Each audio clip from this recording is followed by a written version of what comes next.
Welcome to our podcast. This is Friends on Fire. I'm Mike. I'm a lifelong devotee of financial independence. I even wrote a book about it.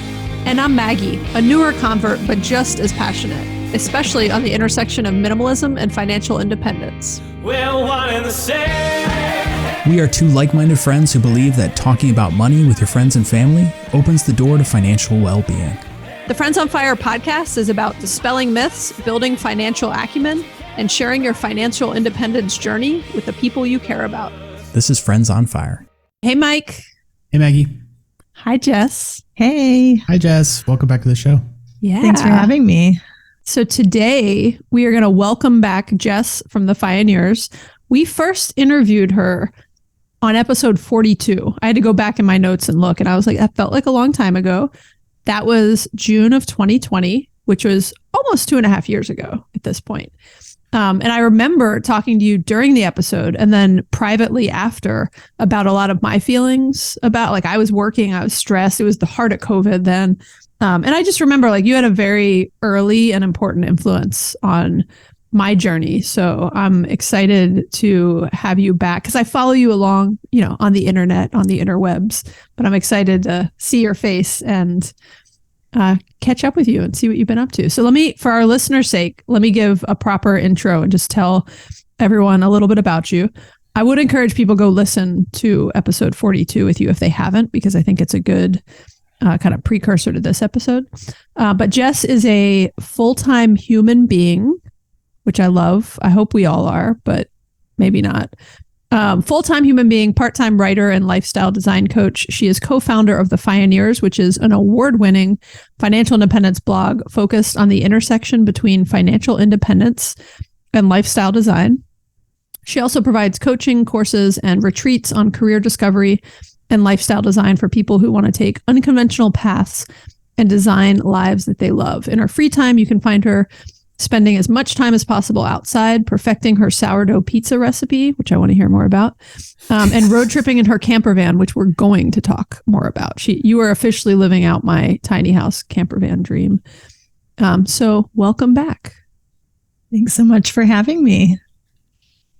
So, Jess, we normally do a whole bunch of intro questions, but we have already covered this because you were a repeat guest. We're going to get into a focused and important topic today. I'm excited about this topic. And as Mike said, I think an incredibly important topic. Early retirement, I believe, is attainable for just about anyone if they really want to make some trade-offs and sacrifices in their life. But sacrifice, is the big word there. Some people, depending on their income, require more or less trade-offs and sacrifices if they truly want to reach financial independence.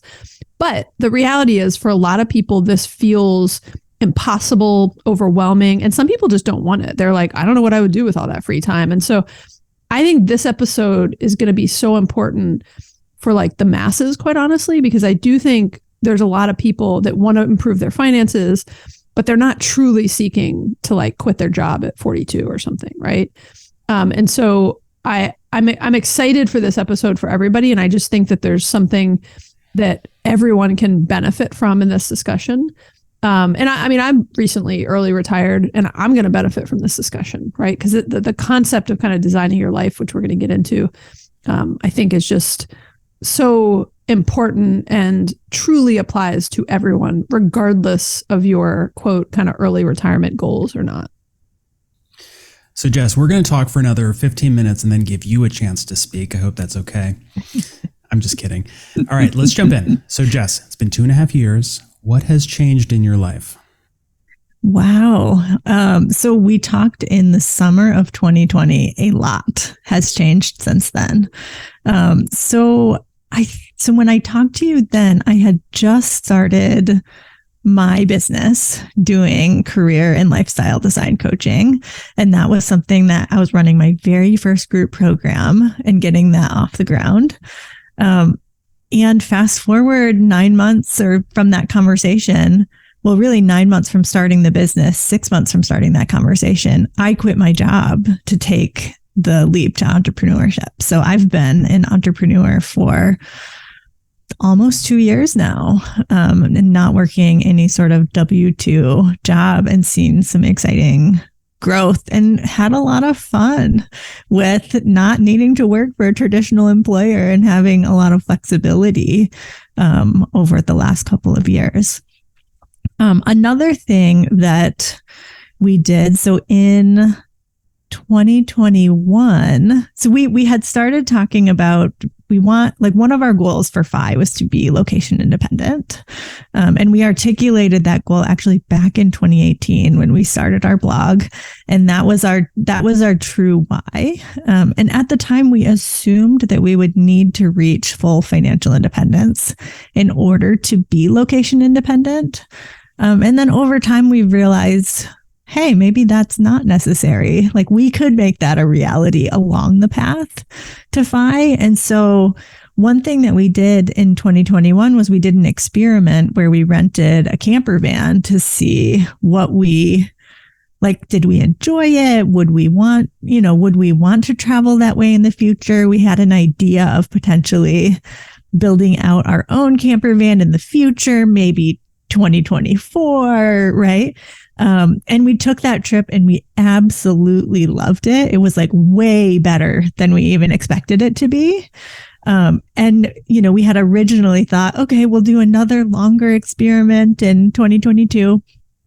And instead, after we got back from our first experiment, we were like, okay, we actually want to do this.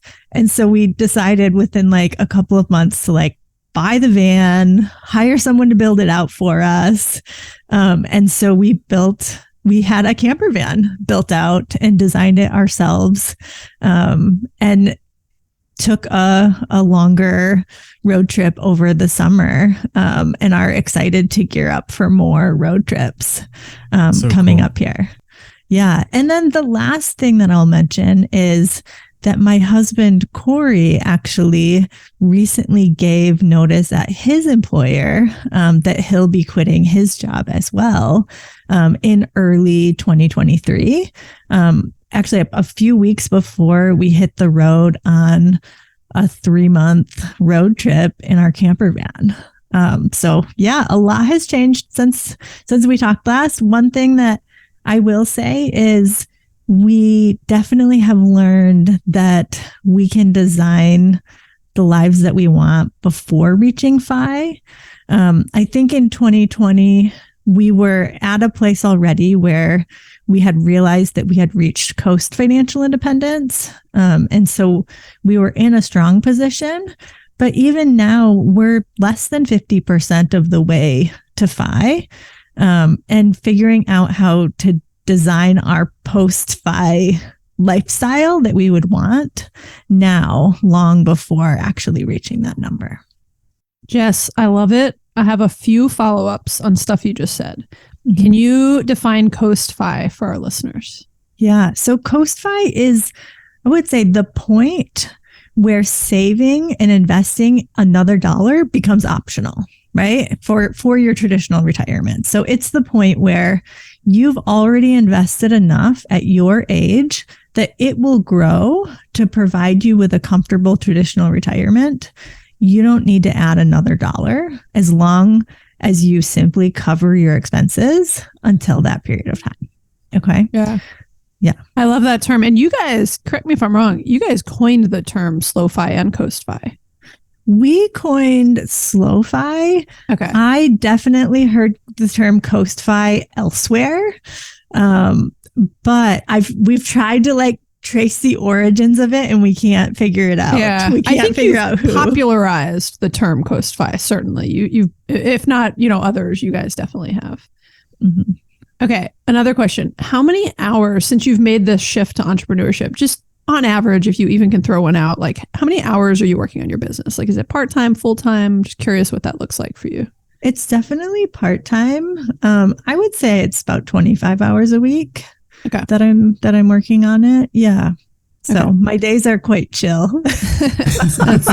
sounds lovely. Okay. And then on Corey just quitting his job, which by the way, congrats, Corey. He's not on the show with us today, but pass our message along. Mm-hmm. What is his general plan? Like, is he going to start working with you? Does he have other stuff he's going to pursue? Yeah, that's a great question. So it's interesting because he really, until the last year or so, has been like, I love my job. Like his ideal was like he would work full time for another 5 years, not because we needed the money, but simply because he wanted to. But over the last year, it's gotten more stressful. He's experienced some burnout. I think, COVID has contributed to that, and, him being in charge of like return to the office and flexibility policies and, overseeing all of that for his organization. And so what we're planning to do is actually he's going to take the first 6 months as a sabbatical or a career break. So to focus on burnout recovery, and like have some fun. And then he's going to figure out exactly what he wants to be doing next. And I think there's a lot of ideas and possibilities. Like he's so entrepreneurial minded. Like he always has different like business ideas, but hasn't had time up to now to like work on them. And so I'm excited to see what he decides to pursue. And he will be spending some more time working with me on the Fioneer stuff too. I have a very long list of things he can help me out on. But nice. I'm going to give him a reprieve for 6 months until I put him to work. Yeah, that's so funny. I don't know if I'm curious if you'll stick with the 6 months when you give him a reprieve, or if like a month in you'll be like, okay, time for my Fioneers honey-do list. But I love the concept of I love the term burnout recovery and just how intentional you're being, or he's being, about thinking of that first 6 months as burnout recovery time. I think I'm just now exactly at 6 months post leaving. And had I even like mentally named it that in my head, I think it would have changed my perspective and how I just thought about this time. So that's just cool. I love the way you guys think about stuff. So Jess, a lot has changed in your life in the past 2.5 years since we talked. A lot of really exciting stuff. I'm interested in your thoughts about what shifts you have seen in the FIRE movement in that time, of which you are an influential voice. It's very interesting because when I first learned about financial independence, I felt like it was all about deprivation, and it was all about, I think you were talking about this at the beginning. To me, it felt like it was all about the sacrifice, and it felt like it was depriving yourself now for 10 years from now when I could live the life that I actually wanted. And so that concept I didn't identify with that concept. The biggest reason why is that I learned about financial independence once I was already burnt out in a job and couldn't imagine staying in the same situation that I was already in for 10 more years just so that I could like be super miserable for that time, and then be able to do the things that I wanted at that point.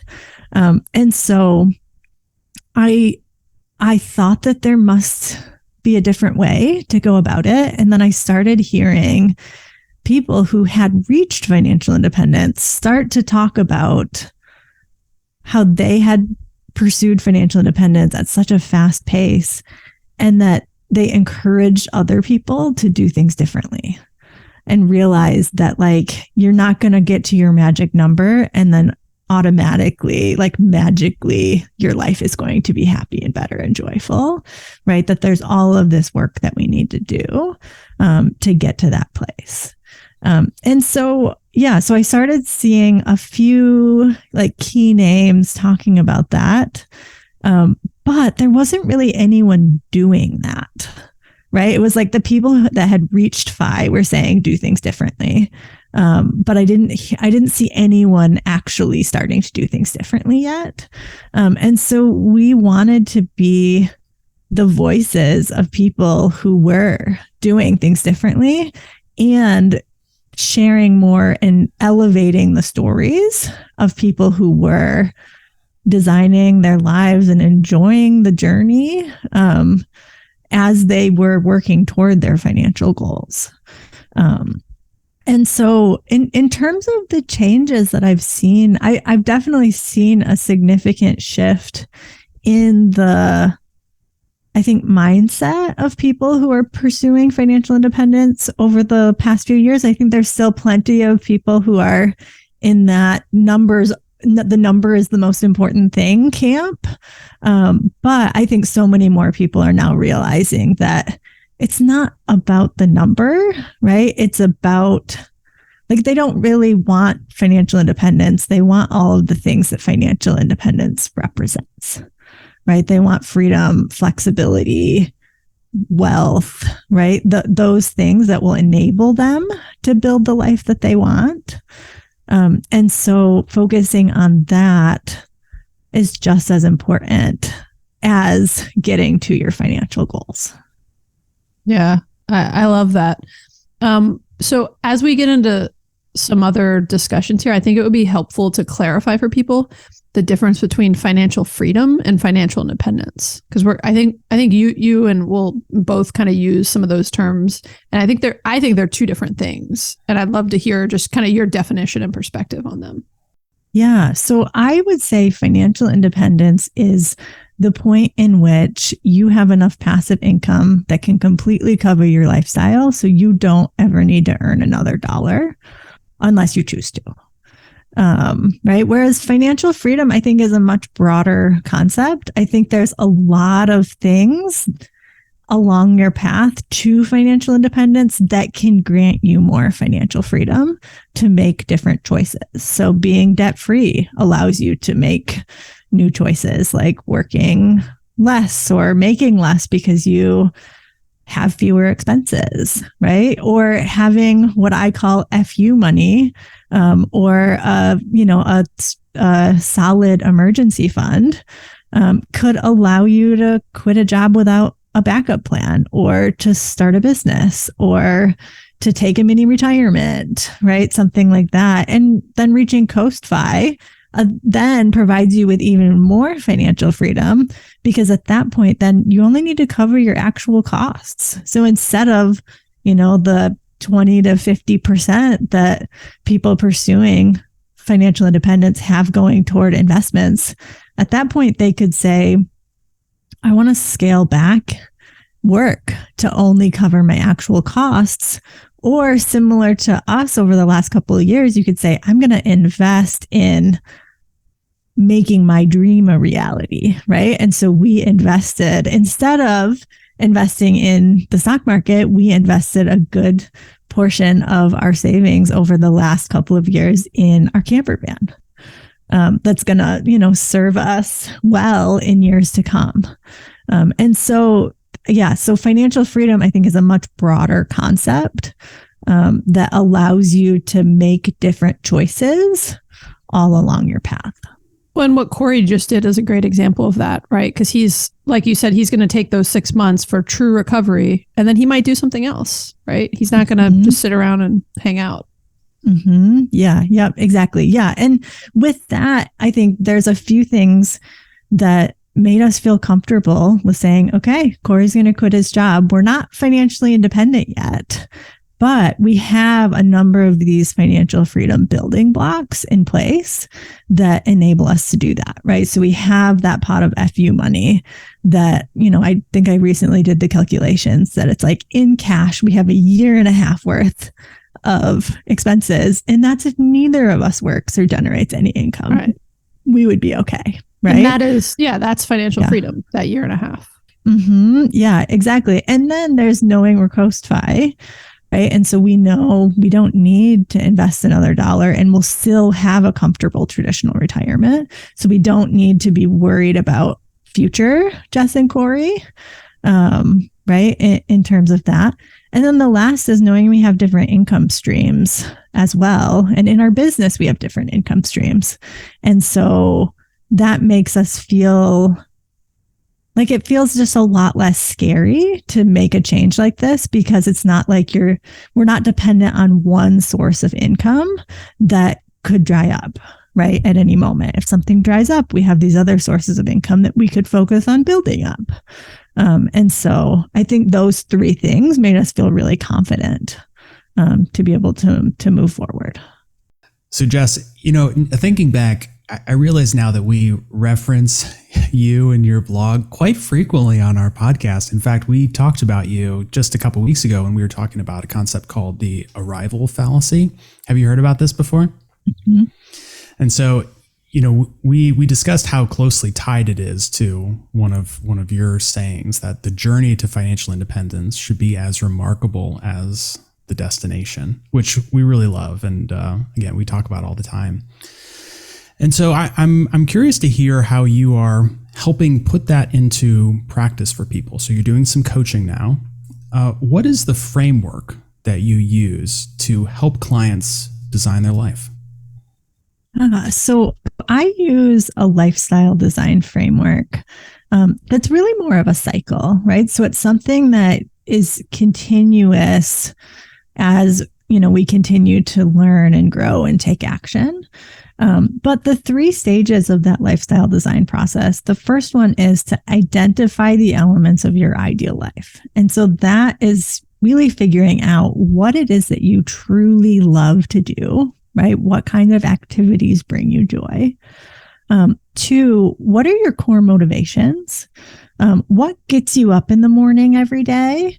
Right? And 3 is, how can you carry out your what and your why in a way that actually feels really good, right? So that aligns with your core essence and like your core nature. And just to share a few, like to help you understand more about this framework, I can share some examples from my own life. So in terms of my what, right, and the things that I love to do, I love to explore and try new things and see new places, right? I love to help people learn and grow, and I like to facilitate and train, right? Those are some of my favorite things. I love to write. I love solving puzzles. Like, I don't know, right? Like, it's a puzzle for me in the morning when I'm like making my coffee and breakfast to be like, what is the most efficient way that I can do this? Right. And so that's one thing that I know that I like really love. And so having a puzzle of like some kind of problem solving to do, are things that I love to do. In terms of core motivations, right, and what I call the sort of the what, why, and how. And my why, there's a couple of things. So one is like, I feel like I'm a learner and a teacher at heart, and I am constantly bringing in new things and learning new information and applying it to myself. But to me, that learning process doesn't feel complete until I can turn it around and share it with someone else. Then it's like, okay, this learning process is now complete for me. Right. And for me, part of that core motivation is seeing the like light bulb moments happen. I absolutely love that. And helping people become more of like stepping into themselves. Right. Whereas like I got to do a lot of my what when I worked in HR, but it was never for the reasons that like identified with me most. And that was a huge reason why I decided that like that wasn't for me anymore, because the goal was keep people at this employer for longer and get their best work from them. Yes. for as little money as possible. Yeah. I was just being jaded and throwing another lens on that. But no, I love everything you just shared there. And we personally, I think, have a lot in common of just what we enjoy doing and like what lights us up.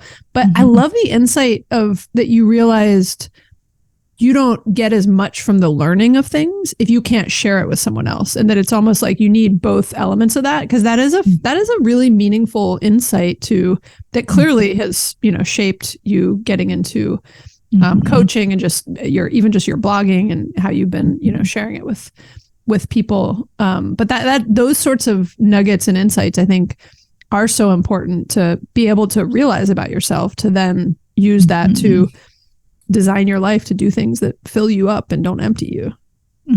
Yeah. And then I think sometimes the hardest part is then when you get to the how, right? So it's how can you actually carry out the what and the why in a way that feels really good. Right. And so figuring out like, who you are and how to actually carry that out. And so some things that I've learned about myself are I actually really enjoy small groups of people. I'm more introverted. And so I know that I need more time alone, but I do get energy when I'm with small groups of people, as well. But I also do know that I need my breaks. Right. And so I love the coaching work that I do, but I know that I can only work with 3 or 4 groups at a time, because if I do more than that, then that's going to be too much human interaction for me. I can relate. Oh, yeah, right. Exactly. And so, right. And so there's just some important things that you can learn about, and for me, I want to be doing things that are creative and problem solving and I know that because of, previous health and mental health challenges and all of that, one of the core components of my how is to make sure that I have ample white space in my day and lots of free time to be able to take care of my physical and mental health. And so that's the first step, right? Is figuring out the what, the why, and the how in that framework. And there's a few ways that people can do that. And so some of that is through reflection, right? So thinking and, writing and journaling about what does your ideal day look and feel like? Or what are the different peak experiences you've had in your life? And what can you glean from those? And then some of it is also building more of an awareness of what you're experiencing on a day-to-day and what you like and what you don't. And so actually one thing that we do in my coaching program is all the participants over a 6-week period of time track every activity in their day and rate it on a scale of 1 to 5, how energizing was this thing? And how engaging was this thing, right? So 1 being I wanted to take a nap or could not hold my attention. I hated it. And 5 being I was in a state of flow. I absolutely loved it.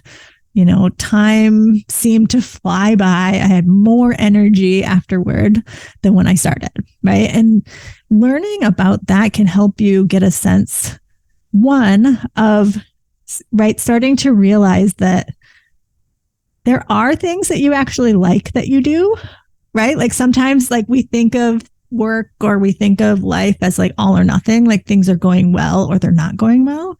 But it can help us tease out what are the small pieces of things that we really enjoy. And then how can we do more of those? What are the pieces of things that we really hate? And how can we do less of those? And can we start doing less of those things immediately? Right. And so that can help us immediately start to make some shifts, as well as help to inform what we love to do, what our core motivations are, and then how we can carry that out in a way that, feels good, as well. So that's the first step of the process. And in some ways that almost provides a lens in which to look at different opportunities, right? And so as you move into this stage where you're dreaming big and coming up with new ideas and figuring out things that you want to try, you can then look back at it and say, does this align with what I love to do, my core motivations? And do I imagine that it's going to provide me with these things that I need in order to, live a healthy, fulfilling life? Hey, Jess. Yeah. Have there been times on your journey in the past few years where you have used this process you're talking about and realized you really don't like something and stopped it? I'm just curious for some examples or an example. Yeah, great question. So I think that's a really good question. I think one thing that's been really helpful for me is when I first took the leap to entrepreneurship a couple of years ago, after several months, I realized wow, I am feeling really busy. and like drained and depleted.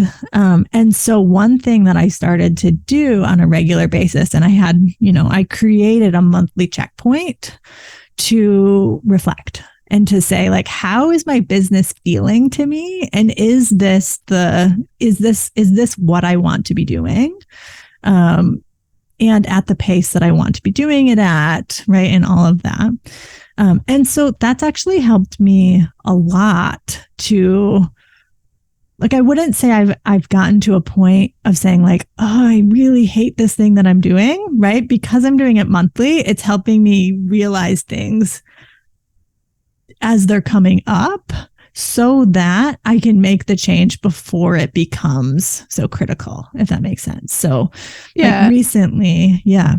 I was just gonna say, I think that's one of the nice things about being an entrepreneur is you can learn fast and move fast, and you can do that at work sometimes, depending on the culture and environment. But there were a lot of things at work where you would realize something wasn't working, and it took a while to like influence that change. And by the time you influenced it, you were a little like, I'm over, like I'm burning. You kind of lost your momentum. Right. I say you, I'm talking about myself here. But no, I love that just approach in general, and that you can do it in a more like almost real time, not perfectly real time, but in a faster sequence. Yeah. So just as an example, one thing that I had realized, and I think it was in September of this year, was I had so many projects that I wanted to be working on, but I felt like I didn't have any time to do them because I had just all of the like keep, what I thought was like, here's the stuff I have to be doing every week. And so then it made me realize like, okay, let me question some of these assumptions about what's truly necessary. Right. And I think I had just always assumed I have a blog. I have to write weekly. I have to release content once a week, and I decided to question that assumption to say, like, would I best be able to help and support people by writing new content every week or by doing, other things, right? And so for me, that was a point where I realized, okay, I'm going to experiment. I'm going to say for the next 3 months, I'm going to write every other week and see what happens. And each of my blog posts are pretty in depth. So I spend about 10 hours working on them. And so writing every other week means I got like 20 hours a month back. And like, in the last 2 months, I like re-updated my whole website. I planned a retreat, right? In just by getting 20 hours a month back. And so it's been really nice to say, hey, I get to question the assumptions. I don't have to keep doing the writing every week if I don't want to. I probably will bump back up at other times when I'm not doing projects and things like that. But I'm finding a lot of joy in having the opportunity to do some of these bigger creative, like work on these bigger creative challenges. So Jess, hearing you talk about your personal journey, it's clear that designing your life can be quite challenging. And I think it benefits from your ability to be introspective and recognize that when things are working or not working. For people who might see this and say, like, I couldn't possibly make this change, or this is too difficult, or I couldn't combat the external forces in my life, what are some things that have made this easier for you and other people might find a benefit? Yeah. So I would say the most important thing for me has been finding a community of people who really get me and who understand my goals and what I'm trying to do. Right. There's always going to be people who don't, right? Who don't, especially when you're trying to live an unconventional life that goes against societal expectations. It will be hard because most people are not going to understand what you're doing. I imagine you've experienced this as well with the pursuit of fire. And even more so in the past 6 months after actually leaving my job. Yeah. And so, so for me, I think building that community with like-minded people who also are trying to live extraordinary, unconventional, like expectation defying lives, it changes everything. And by that, I mean, one, it helps me to see, like, I used to look at people who are doing things differently and think like they're so much different than I am. I could never do that. And then I started getting to know some of these people who were doing things and realized like they're just regular people just trying to figure stuff out too. They're not that different than me. Right. And so part of that was that encouragement of saying like, okay, like I can see myself in them and they're not some like superhero, like have like this superhero strength and courage that like I don't have. Right. So there's that piece. I think the second thing is being part of a community of people who like really believes in your ideas and can help you dream even bigger about them. And so the next part of the lifestyle design process is actually getting into this like dreaming big stage where, you take what you learn about yourself and think, what are all the different ways that I could put these things together, in ways that seem really exciting and interesting. And, some of them are terrible ideas because we just come up with everything we possibly can. But it's a really interesting process when you're going through that with a group of people, because, sometimes I would come to the table and say like, this seems like a really pie in the sky idea. Right? Like for me in 2019, I went through a lifestyle design process with a group of people. And I said, I'd love to plan retreats in beautiful locations around the world and like bring people to them. And I was like, but that seems like a really pie in the sky idea. And the group of people I was working through it with were like, why? Of course you can do that. Like, why couldn't you do that and just get started on figuring out how to do that today? Yeah, I agree with them. I love it. Yeah. And so it was one of those experiences though, of like, these people believe in me more than I believe in myself. Okay. I can believe in myself that much too. Right. And so it's this process of being like, okay, my dreams that feel like pie in the sky are not actually that crazy. I could make them a reality. And then when you start to also brainstorm ideas for other people and share encouragement and like turn to them and say, you could totally do that idea. You could totally move that forward. There's a point in which for me that I've seen where I start to realize that I have this tremendous belief in their ability to succeed. And then I realize I can apply that same belief to myself. Like it isn't right. And so as we're like having these interactions with this like-minded community, it's like, oh, I believe in you. Then like the voice of my like inner voice becomes less of critique, and more kind and generous to myself. Yeah. And then starts to create ideas, right? And go down that path of, hey, how could I do these retreats? And exactly. Yeah. And focusing a lot more on the possibilities.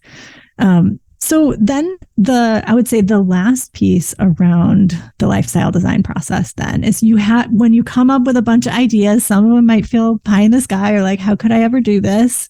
But hopefully you have a community with you that's like, of course you can do that. Is to then get into experimentation. And so the thing that I love about taking an experimentation approach is that it lowers the stakes a lot, right? And so you're no longer saying like, okay, I'm going to try out this thing. And if it's conventionally successful, great. And if it's not, boohoo, I failed kind of thing. It's if you do an experiment, the experiment's successful if you learn something from it, right? And I'm not, when I was like, I want to do retreats, I wasn't like, okay, tomorrow I'm deciding to, spend tens of thousands of dollars to put deposits in and, try to run a retreat and just see if people will show up, right? I decided to experiment, right? And so the experimentation was saying, okay, how could I get a similar experience by shrinking this down into something that I could try out that's low risk in an afternoon, right? And so for me, one of those steps was, let me plan a local meetup. Let me do a presentation at my local Choose FI group. Let me start doing some online workshops and that kind of thing. And so it helped me to see, one, I actually enjoy doing it, right? Learned things from it, and then built confidence because people actually showed up. Right. And so that's I think the importance around experimentation is it shrinks it down, makes it feel less scary. You learn from it, and then you build your confidence to take the next bigger step. Yeah. So that when you get to a point where, this thing becomes like, this dream that I set 3 years ago is possibly becoming a reality. It doesn't necessarily feel like a big scary leap anymore. Yeah. It feels like the next logical step along the path. I love the experimentation, Jess. And just for a moment, you did that with your camper van. You mentioned it earlier, but can you just talk about that a little bit? And I also really want to know, how's it going now that you actually have the camper van? Do you feel good about the investment? But talk about your experiment you did first, because that's to me a bigger example of experimenting where you got to put some money behind the. Yeah, for sure. So in terms of the experimentation, right, the easiest steps of experimentation were like, let's do some research. Let's watch some YouTube videos. Let's figure out what it is that people are doing. Does this seem like a lifestyle we'd be interested in? Right. And so that was the first low risk step. And then I would say the renting the camper van was a fairly low risk step, but definitely a few $1,000 investment to do that experiment. And so we found somebody with a camper van on Outdoorsy and rented it from them. But we went into it. So I think the important thing about experimentation is that you're going into it with a purpose and with a set of questions.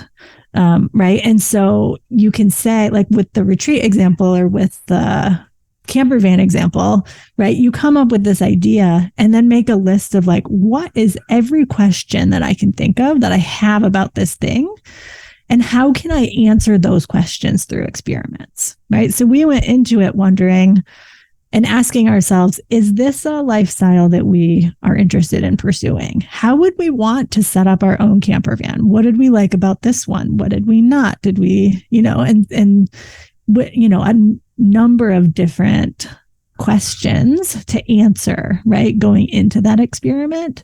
So then when we came out of it, we were able to reflect on it and feel like we got a clearer answer that wasn't just yeah, we had fun.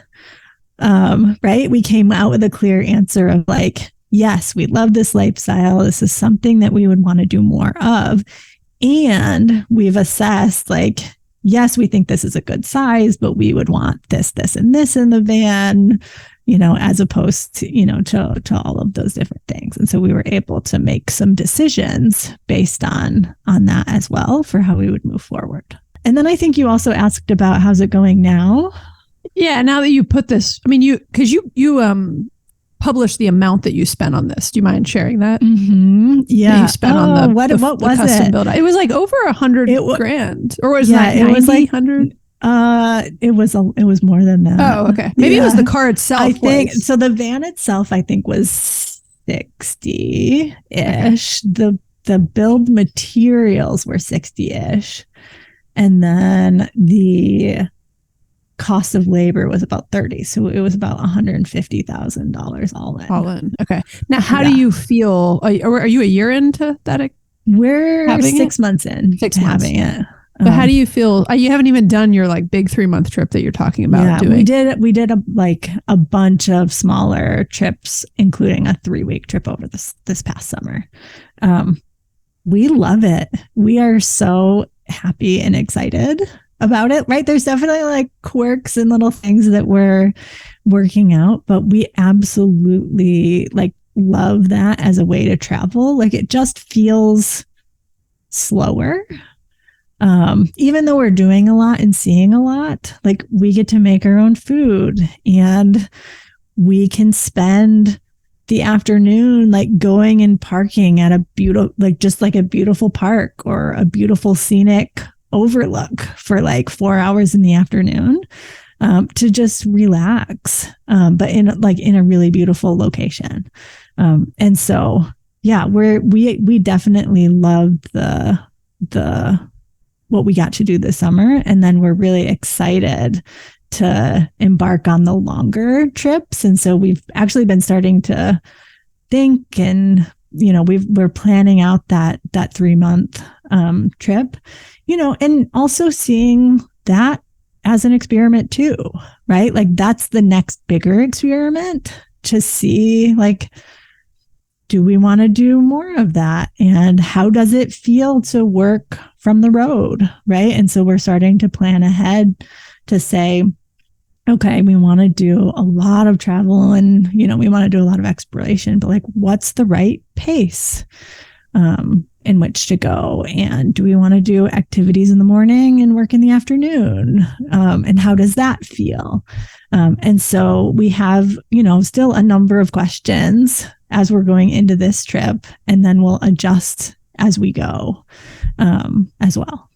You guys are, the camper van's one example, but in general, I think your entire lifestyle and just the journey you've been on in the last 4 to 5 years, it just embodies like you practice what you preach, right? Like you're out there talking about this in coaching, but you've done it all yourself, and you are the kind of test case for just the experimenting and going through the whole process. So I love it. And then I love the camper van example. Okay, I'm going to switch to something a little bit more just, I was going to say boring or logistics, but this is like the number one question I get. And I am now in the middle of this myself. And so selfishly, I'm also super curious. What are you guys doing for medical benefits when Corey is not at his job? Yeah, good question. So we're planning on paying for our own health insurance through the exchange. Okay. That's a easy answer. That's what I'm in the middle of right now. That is also our plan. We're in COBRA right now through the end of this year, but we are in the exchange enrollment period right now, which you likely have not had the pleasure of experiencing yet. And it's very different than signing up for your workplace plans, and just the subsidies and how they work and just a bunch of things. There's a lot of complexities to it that I'm learning, and we'll soon be documenting afterwards, because I'm discovering there's not a lot of documentation about specifically leveraging the marketplace in early retirement. There's documentation about just using it as like someone who is assumed to be an older person, but there's not a lot that's unique to like this point in your lives where you're in your 30s or 40s and you're trying to optimize the right setup and also the subsidies and other things. So yeah, it's interesting because for us, we're planning on still generating, significant income, definitely enough to cover our expenses and hopefully to save a little bit. Like our plan is to continue saving about 20%, since that just makes us feel more comfortable. And I think we can easily do that while still living the lives that we want to be living. Yeah. And so we're less concerned about the subsidies, knowing that we might get some subsidies, but probably minimal subsidies. Yeah. And so for us, as we were thinking about it, we started thinking like, okay, we might have to pay $20,000 for this. And then realized like, that's not necessarily the case, because that might be what we have to pay when we're quite a bit older. But looking ahead, we realized that the likelihood is that we'll be paying about $10,000 next year for the two of us for health insurance. And that was less than we were expecting. So. Yeah. And I lately have been thinking of it, a couple things. One, if you are paying that amount or more, it's because you're making a reasonable amount of income. And so that's how it should work, right? you have the money to be able to pay that $10,000. And then the other thing is it's a little bit of, I was going to say tax, but tax is not even the right word because tax implies like something bad in some way. I think not that taxes are bad, but it's the cost of your freedom in a way, right? So yeah, you can go to an employer and they're going to subsidize a massive amount of that $10,000 or for some companies, all of it, but you're in chains as a result of that, right? And so that the cost of your freedom is higher than I would like to pay medical insurance. Yeah. No. And actually in the Slow-Fi Facebook group recently, we've been talking a lot about that with people. We had a meetup last month on working part-time, and most, the biggest objection for people was, well, if I work part-time, health insurance won't be subsidized and all of this stuff. And there were so many people that were like, no, that is just the price that you can pay for freedom. Like if you can get to the point where you can cover that cost, then just incorporate that into your plan. Like it's not necessarily a barrier. It's definitely a consideration, and a problem to solve, but not necessarily a barrier. Yeah, that's a good way of thinking about it. All right, Jessica. Well, it sounds like your journey is going quite well, and I'm excited to hear about your campervan adventures once those kick off. Will we be interviewing you in another 2.5 years from the van? Are you going to have a microphone set up there? Yeah, probably. All right. Fantastic. Hopefully sooner than 2.5 years. So for all of our listeners who are interested in keeping up with you, where can people find you on the internet? Yeah, my blog is thefioneers.com. So that's like pioneers, but with an F, for financial independence. You can find me on Twitter and Instagram at the Fioneers. And then that Slow-Fi Facebook group that I mentioned, you can find that at thefioneers.com/FB for Facebook. All right. Well, Love Jessica, it's been a pleasure. Thank you for coming on the show. Thanks so much for having me. Thanks, Jess. Bye. Bye. Bye. Well, thank you guys for listening. If you have been challenged or inspired by what you have heard, please rate and review the show. You can also subscribe to make sure that you never miss an episode. If you have any thoughts or questions, we'd love to hear from you, and you can leave us a voicemail or text us at 404-981-3370 or hit us up on Instagram.